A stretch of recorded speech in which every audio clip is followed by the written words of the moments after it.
आज हम hydrogen lesson पढ़ेंगे। हाइड्रोजन तो हाइड्रोजन अति बाहुल तत्व है, ब्रह्मांड का अति बाहुल तत्व है और भविष्य में हाइड्रोजन को ऊर्जा के प्रमुख स्रोत के रूप में उपयोग होगा हाइड्रोजन।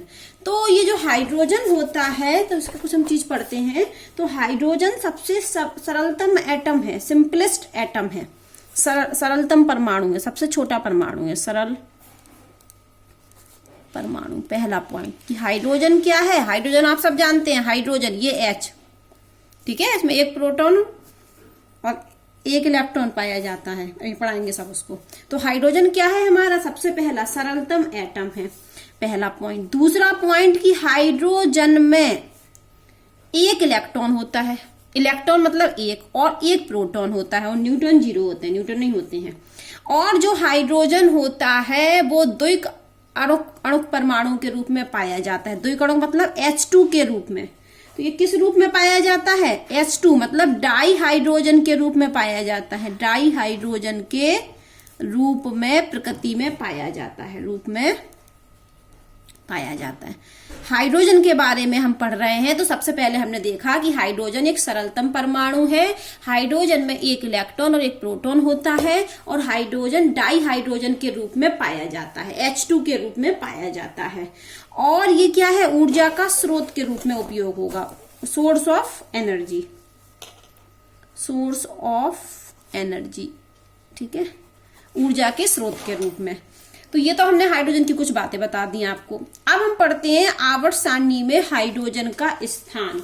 तो क्या देखा गया कि हाइड्रोजन आवर्त सारणी का प्रथम तत्व है, पहला पॉइंट। हाइड्रोजन जो है वो आवर्त सारणी का प्रथम तत्व है। आवर्त सारणी आप पढ़ चुके हैं, आवर्त सारणी का लेसन आप पढ़ चुके हैं, आवर्त सारणी का अध्ययन आप अच्छे से कर चुके हैं। तो आपको याद होगा कि जो हाइड्रोजन है वो आवर्त सारणी का प्रथम तत्व है और हाइड्रोजन की जो समानता है वो वर्ग 1 से भी मिल रही थी और वर्ग 17 से मिल रही थी, दोनों से मिल रही थी। तो हाइड्रोजन को लेकिन फिर रखा फाइनली वर्ग 1 में गया है, लेकिन हाइड्रोजन की जो समानता थी वो वर्ग 1 से भी मिल रही थी और वर्ग 17 से भी मिल रही थी। मतलब वर्ग 1 का मतलब क्षारीय धातुओं से मिल रही थी और हैलोजन तत्वों से उनकी समानता मिल रही थी, ठीक है। तो मॉडर्न इलेक्ट्रॉनिक विन्यास के आधार पर बनी है हमारी मॉडर्न आवर्त सारणी। मॉडर्न जो हमारी आधुनिक आवर्त सारणी है वो इलेक्ट्रॉनिक विन्यास के आधार पर बनी है और इसका हाइड्रोजन का जो इलेक्ट्रॉनिक विन्यास है वो होता है 1s1, 1s1 जो क्षार धातुओं के ns1 से मिलता था। ये क्षार धातुओं का प्रथम वर्ग मतलब क्षार धातु और वर्ग 17 का मतलब हैलोजन, हैलोजन तत्व, हैलोजन परमाणु, ठीक है। तो ये हाइड्रोजन का जो इलेक्ट्रॉनिक विन्यास है वो 1s1 होता है। तो और क्षार धातुओं का भी होता है ns1। तो हाइड्रोजन का इलेक्ट्रॉनिक विन्यास क्षार धातुओं से भी मिल रहा था और इससे भी मिलता है ns2 np5, क्योंकि ये एक इलेक्ट्रॉन लेकर अपना स्ट्रक पूरा कर लेगा। तो यहाँ पर क्षार धातुओं से भी इसकी समानता थी और हैलोजन तत्वों से भी समानता थी। तो हम साफ साफ पढ़ सकते हैं क्षारीय धातुओं से भी हाइड्रोजन की समानता है और हैलोजन से भी इनकी समानता है। क्षार धातुओं की तरह ये H+ बनाता है। क्षार धातु बनाते हैं Li+, Na+, तो क्षार धातुओं की तरह ये H+ बनाता है और हाइड्रोजन H- भी बनाता है, जैसे ये बनते हैं हमारे halogen Cl-, fluoride-, bromide-, iodide-. तो हाइड्रोजन H+ भी बनाता है और H- भी बनाता है, ठीक है। क्या समझा अभी हमने सबसे पहले आपको बताया कि हाइड्रोजन एक सरलतम परमाणु है, सबसे सरलतम परमाणु है। हाइड्रोजन में एक इलेक्ट्रॉन एक प्रोटॉन होता है। हाइड्रोजन डाई हाइड्रोजन H2 के रूप में पाया जाता है और एनर्जी का स्रोत है। आवर्त सारणी में हाइड्रोजन का प्रथम तत्व है, आवर्त सारणी में हाइड्रोजन प्रथम तत्व है और इसकी समानता वर्ग 1 क्षार धातुओं से है और हैलोजन परिवार से इसकी समानता है वर्ग 17 से। तो इसको आवर्त सारणी में हाइड्रोजन को स्थान देने में पहले बड़ी दिक्कत हो रही थी कि यहाँ रखे कि यहाँ रखें, फिर फाइनली इसको वर्ग 1 में रखा गया। और जो आधुनिक आवर्त सारणी बनी है वो इलेक्ट्रॉनिक विन्यास के आधार पर बनी है। तो हाइड्रोजन का इलेक्ट्रॉनिक विन्यास 1s1 है, जो क्षार धातुओं से भी मिलता है और हैलोजन से भी मिलता है, क्योंकि हैलोजन में क्या होता है कि एक इलेक्ट्रॉन की कमी होती है। एक इलेक्ट्रॉन मिलते ही हैलोजन का इलेक्ट्रॉनिक विन्यास अक्रिय गैस उत्कृष्ट गैस की तरह हो जाता है। जैसे ही वर्ग 17 के तत्वों को एक इलेक्ट्रॉन मिले तो उनका इलेक्ट्रॉनिक विन्यास उत्कृष्ट गैस की तरह हो जाता है। तो उसी प्रकार से यदि हाइड्रोजन को भी हम एक इलेक्ट्रॉन दे दें तो इसकी पहली कक्षा में मैक्सिमम 2 इलेक्ट्रॉन होते हैं, 2 इलेक्ट्रॉन हो जाते हैं, तो ये भी उत्कृष्ट गैस की तरह इसका इलेक्ट्रॉनिक विन्यास हो जाता है। इसलिए हाइड्रोजन का इलेक्ट्रॉनिक विन्यास क्षार धातु और हैलोजन दोनों से मिलता है। फिर मैंने कहा कि हाइड्रोजन क्षार धातुओं की तरह H+ बनाता है, ये एक पॉइंट है, ये भी इलेक्ट्रॉनिक विन्यास का एक पॉइंट था। और हैलोजन तत्वों की तरह H- बनाता है। ठीक है, अब आप समझिए कि ये जो क्षार धातुओं की आयनन ऊर्जा होती है, तीसरा पॉइंट, आयनन ऊर्जा जिसको हम बोलते थे आयनाइजेशन एनर्जी, ये होती है कम। और जबकि वर्ग 17 की जो आयनन ऊर्जा होती है वो होती है ज्यादा। तो आयनन ऊर्जा आप जानते हैं, किसी विलगित गैसीय परमाणु में से एक इलेक्ट्रॉन निकालने के लिए जितनी ऊर्जा की आवश्यकता होती है, आयनन ऊर्जा पढ़ा होगा आपने आवर्त सारणी में, किसी विलगित गैसीय परमाणु में से एक इलेक्ट्रॉन निकालने के लिए जितनी ऊर्जा की आवश्यकता होती है उस ऊर्जा को हम आयनन ऊर्जा या आयनाइजेशन एनर्जी के नाम से जानते हैं। तो क्षार धातुओं की तो होती है कम, क्योंकि उसकी बाहरी कोश में होते एक इलेक्ट्रॉन जिसे निकालना होता है आसान, जबकि हैलोजन तत्वों के बाहरी कोश में होते हैं 7 इलेक्ट्रॉन। तो यहां से एक इलेक्ट्रॉन निकालना कठिन होता है, क्योंकि ये अपना स्टेप पूरा करना चाहता है, इलेक्ट्रॉनों का त्याग नहीं करता है, धनायन नहीं बनाता है। इसलिए हैलोजन तत्वों में से एक इलेक्ट्रॉन निकालने के लिए अधिक ऊर्जा की आवश्यकता होती है। इसीलिए हैलोजन तत्वों की आयनन ऊर्जा का मान ज्यादा होता है, जबकि क्षार धातुओं से एक इलेक्ट्रॉन निकालना आसान होता है। इसलिए क्षार धातुओं की आयनन ऊर्जा का मान कम होता है। तो हमने सीखा कि क्षार धातुओं की आयनन ऊर्जा का मान कम और हैलोजन तत्वों की आयनन ऊर्जा का मान ज्यादा होता है। लेकिन यदि हम हाइड्रोजन की देखें आयनन ऊर्जा का मान, तो ये भी ज्यादा है, जबकि हमने इसको रखा कहाँ है, हाइड्रोजन को रखा हमने क्षार धातु में है, लेकिन हाइड्रोजन की आयनन ऊर्जा का मान ज्यादा है, क्षार धातुओं की तरह कम नहीं है। तभी तो बोल रहे हैं कि कुछ गुण इसके क्षार धातु से मिलते हैं हाइड्रोजन के, कुछ हैलोजन तत्वों से। जब हाइड्रोजन की आयनन ऊर्जा देखी गई तो वो भी क्या है, ज्यादा, और रखा कहाँ गया इसको, क्षार धातुओं के साथ। तो क्षार धातुओं की तो कम होती है, तो हाइड्रोजन की भी आयनन ऊर्जा का मान क्या होना चाहिए, कम, लेकिन वो हैलोजन से समानता भी दर्शाता है। तो हैलोजन से समानता के कारण उसकी आयनन ऊर्जा का मान क्या होता है, ज्यादा। एक एग्जाम्पल हम आपको बताएं कि लिथियम की आयनन ऊर्जा का मान पाया गया, लिथियम की ΔH आयनन ऊर्जा का मान पाया गया 520, जबकि फ्लोरीन के लिए पाया गया आयनन ऊर्जा का मान 1680 किलो जूल मोल इनवर्स, यहां भी किलो जूल मोल इनवर्स। और जब हाइड्रोजन की देखी गई तो हाइड्रोजन की पाई गई 1312, 1312 किसके ज्यादा समीप है, 1680 के, तो यहां साफ साफ लिखा है।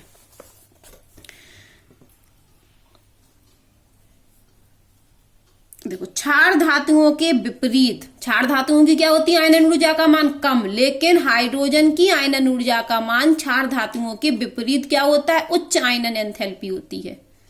ठीक है, साफ साफ लिखा है कि क्षार धातुओं की तो होती है कम, लेकिन क्षार धातुओं के विपरीत हाइड्रोजन की उच्च आयनन ऊर्जा या आयनन एंथैल्पी होती है। तो यहाँ दिखा है, लिथियम की कितनी दिख रही है, 520, फ्लोरीन की कितनी दिख रही है, 1680, और हाइड्रोजन की कितनी है, 1312, तो ज्यादा है। अब जो हैलोजन होते हैं उनकी रिएक्टिविटी ज्यादा होती है, अभिक्रियाशीलता हैलोजन की ज्यादा होती है। हैलोजन मतलब हम एक्स बोलते हैं इसको, तो इनकी रिएक्टिविटी क्या होती है, ज्यादा होती है रिएक्टिविटी, जबकि हाइड्रोजन की होती है कम, जबकि हाइड्रोजन की क्या होती है, कम। तो हम बार बार कह रहे हैं कि हाइड्रोजन के कुछ गुण क्षार धातुओं से मिलते हैं और कुछ हैलोजन तत्वों से मिलते हैं।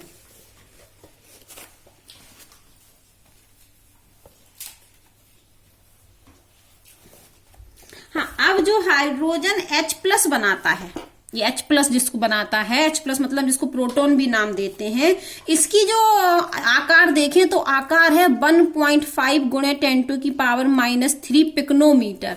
वापस सुनिए, ये जो H+ आयन बनाता है हाइड्रोजन, तो H+ आयन का जो आकार होता है वो कितना दिया गया है आकार, लगभग 1.5 गुणे 10⁻⁻10 पिकोनोमीटर, जो क्या है बहुत छोटा मान है, बहुत छोटा मान। तो H+ मतलब इसको क्या बोल सकते हैं हम, प्रोटॉन बोलते हैं।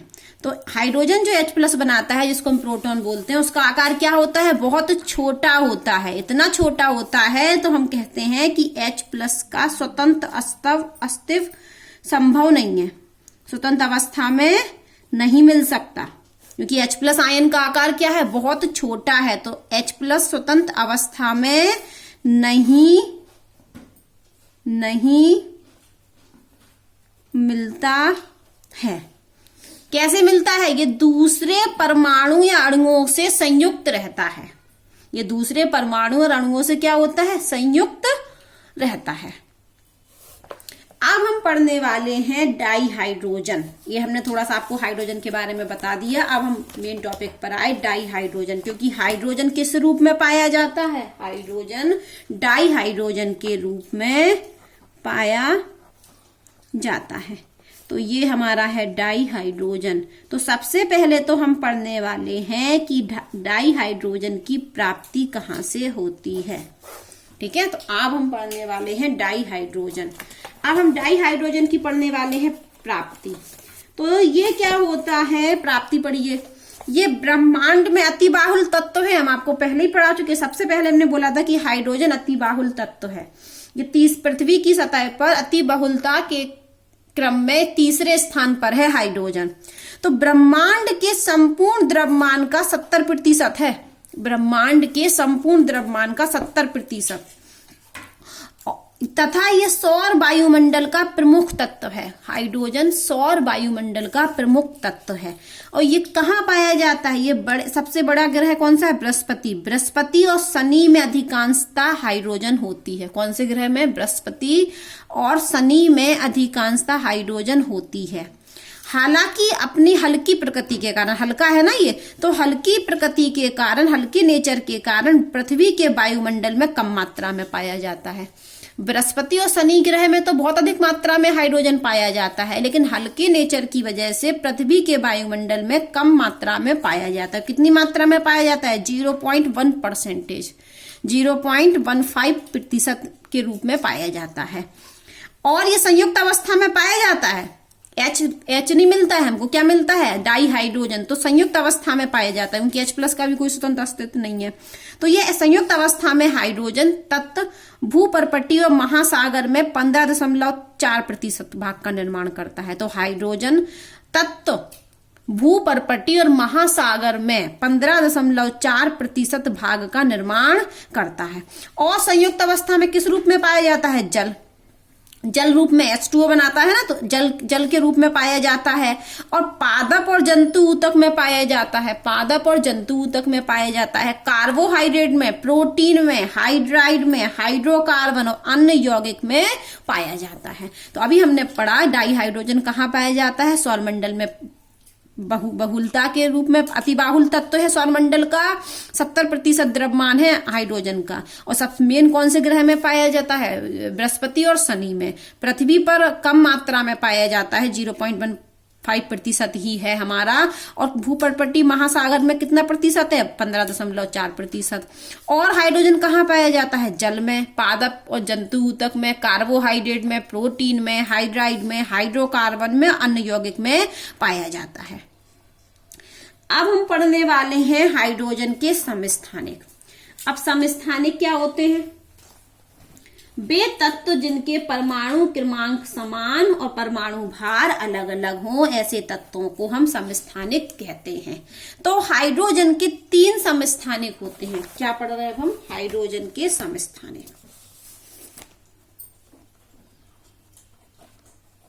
हाइड्रोजन के समस्थानिक कितने समस्थानिक होते हैं हाइड्रोजन के, 3।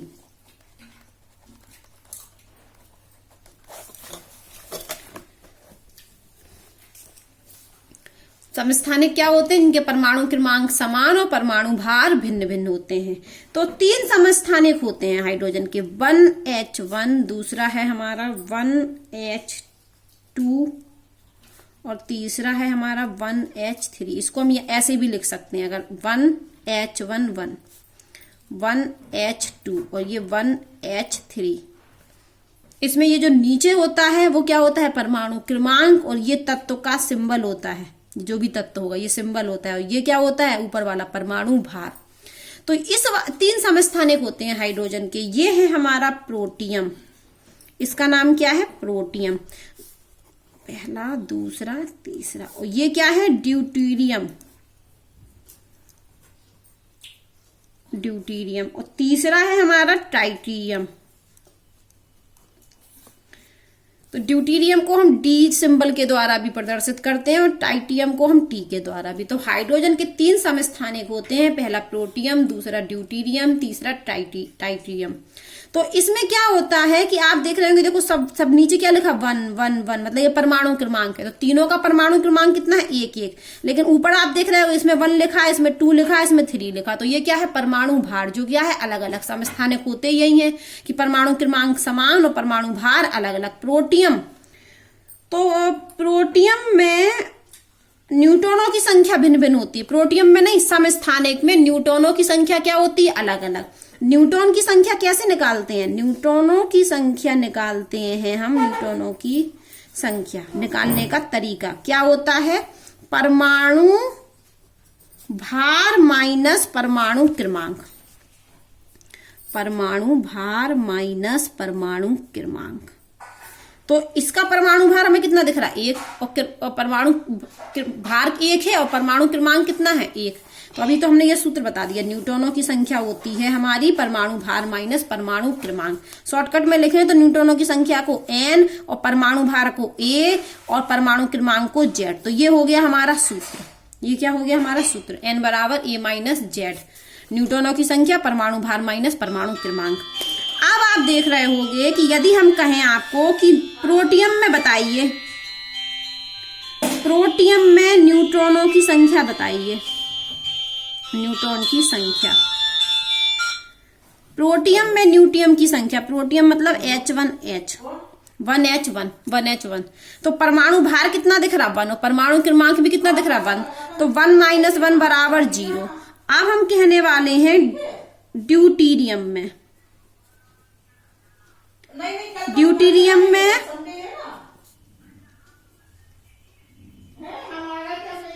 न्यूट्रॉन की संख्या। तो सूत्र देखिए, परमाणु भार माइनस परमाणु क्रमांक। और परमाणु भार कौन सा वाला होता? ऊपर वाला। तो 2 माइनस 1 बराबर 0। तीसरा है ट्राइटियम, ट्राइटियम 1H3 में न्यूट्रॉन की संख्या। तो कितना दिख रहा? परमाणु न्यूट्रॉनों की संख्या निकालने का तरीका क्या है? परमाणु भार माइनस परमाणु क्रमांक। तो परमाणु भार कितना दिख रहा? 3, और परमाणु क्रमांक कितना दिख रहा? 1। 3 माइनस 1 बराबर, देखो यहां पर कितना होगा? 1 आएगा बेटा। 2 माइनस 1 करेंगे तो 1 आएगा। 3 माइनस 1 कितना होगा? 2। तो प्रोटियम में न्यूट्रॉनों की संख्या 0 है, और ड्यूटेरियम में न्यूट्रॉनों की संख्या 1 है, और ट्राइटियम में न्यूट्रॉनों की संख्या 2 है। और ये हम सीख चुके हैं परमाणु, पहले वाली बुक में जो परमाणु संरचना वाला लेसन था कि न्यूट्रॉनों की संख्या कैसे निकालते हैं, ये सूत्र आप वहां पढ़ चुके हैं। तो समस्थानिक में न्यूट्रॉनों की संख्या अलग अलग होती है। जो समस्थानिक होते हैं उनमें न्यूट्रॉनों की संख्या क्या होती है? अलग अलग होती है। हम जल्दी से यहाँ किताब से पढ़ लेते हैं कि हाइड्रोजन के 3 समस्थानिक होते हैं, प्रोटियम, ड्यूटेरियम, ट्राइटेरियम। ठीक है। और तीनों समस्थानिक में न्यूट्रॉनों की संख्या, तीनों समस्थानिक में न्यूट्रॉनों की संख्या के आधार पर एक दूसरे से भिन्न होते हैं। तो समस्थानिक में न्यूट्रॉनों की संख्या क्या होती है? अलग अलग होती है। ठीक है। सामान्य जो हाइड्रोजन होता है वो प्रोटियम होता है, सामान्य जो हाइड्रोजन होता है वो प्रोटियम होता है। ड्यूटेरियम को हम भारी हाइड्रोजन भी कहते हैं। जो हमारा जनरल हाइड्रोजन होता है वो प्रोटियम वाला होता है, और जो हमारा ड्यूटेरियम है इसको भारी हाइड्रोजन कहते हैं, क्योंकि इसका परमाणु भार कितना हो जाता है? 2। इसलिए हम इस ड्यूटेरियम हाइड्रोजन को भारी हाइड्रोजन भी कहते हैं। और ट्राइटियम के नाभिक में 2 न्यूट्रॉन होते हैं, ठीक है। और एक अमेरिकी वैज्ञानिक थे हेराल्ड सी यूरे को भौतिक विधियों द्वारा 2 परमाणु द्रव्यमान वाले हाइड्रोजन के समस्थानिक का पृथक्करण करने के लिए नोबेल, ये जो वैज्ञानिक थे हमारे हेराल्ड सी यूरे, इनको हाइड्रोजन के समस्थानिक का पृथक्करण करने के लिए नोबेल पुरस्कार प्राप्त हुआ था।